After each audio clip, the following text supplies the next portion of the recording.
When the ladies were moved after dinner, Elizabeth ran up to her sister and, seeing her well guarded from cold, attended her into the drawing room, where she was welcomed by her two friends with many professions of pleasures. And Elizabeth had never seen them so agreeable as they were during the hour which passed before the gentlemen appeared. Their powers of conversation were considerable. They could describe an entertainment with accuracy, relate an anecdote with humor, and laugh at their acquaintance with spirit. But we're never going to finish this book if you keep interrupting me. Babe, I haven't even made it through a whole page. Isn't our goal to read all of the first 20 chapters by the end of the month? Okay, so you admit that this nightly reading is more about kissing than reading, right?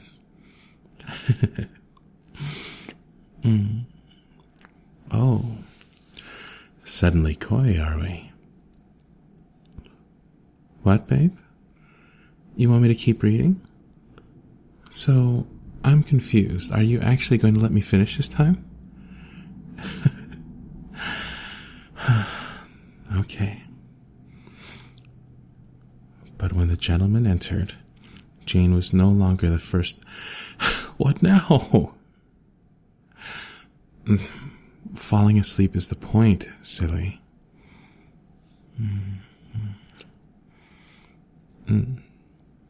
Cuddle closer, babe.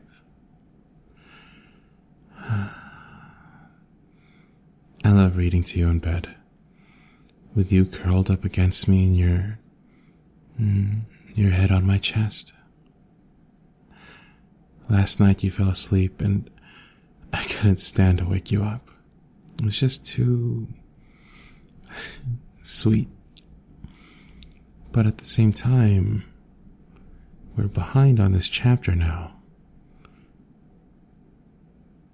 Do you even remember what happened last chapter? No? Oh, the shame. Well, maybe... Can we say the things first and then read so that you can fall asleep? I miss saying them to you, baby. Baby.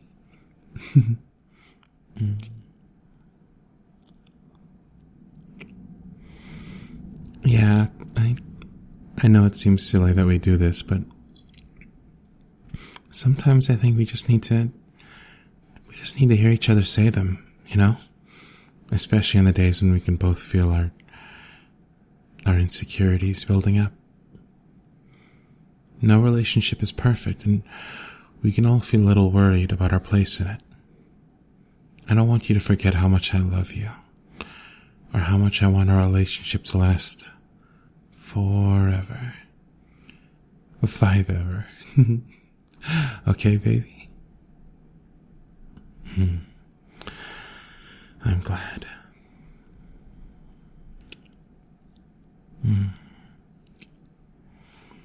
Let me just... Here. Okay. Now I can hold you as I say them. Come here. Alright. You know how it goes. I'll say each one, and then you repeat it back, okay, lovely? Perfect. The first one. We won't always be train wrecks. Now you say it.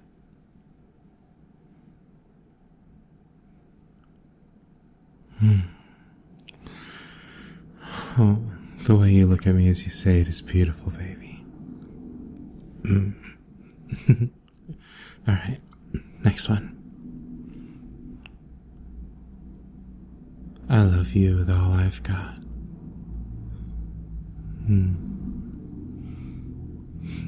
Your turn.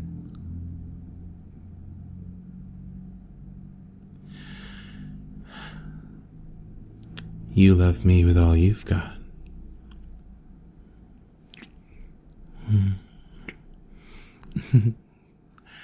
Say it again. I love hearing you say that one.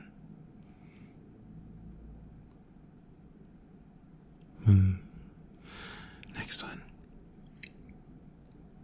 We have faults, and we love each other for them and in spite of them.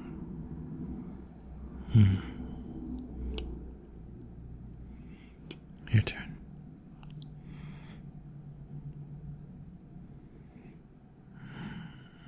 Thank you, baby. This next one's always easy. I still think you are very, very hot. Oh, you want me to say it again, do you? Okay. I still think you are very, very hot. Your turn.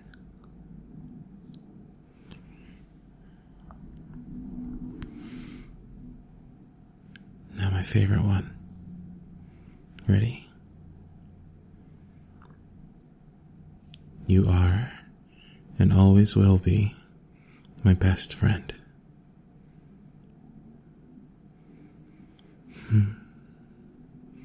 And finally, plain and simple, I love you. Say it again.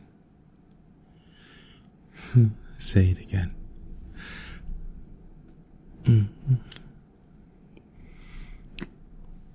I love you too, baby. I love you so much. Now then, let me brush your hair before I tuck you in, okay? Yeah, I need your back towards me.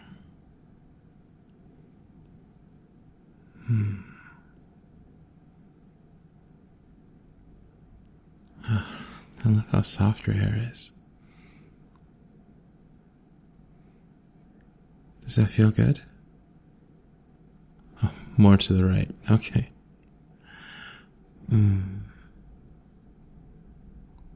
There.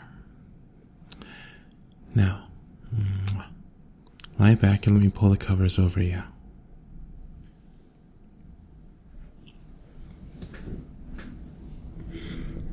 There we go. Okay then. Now we can finish this chapter. Okay. Alright. Here.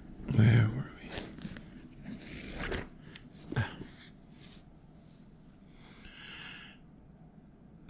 No, it's okay if you fall asleep. I'm pretty sure to tell you all about what happens when you wake up tomorrow, okay?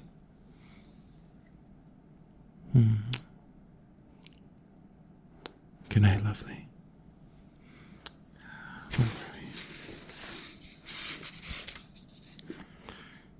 But when the gentleman entered, Jane was no longer the first object.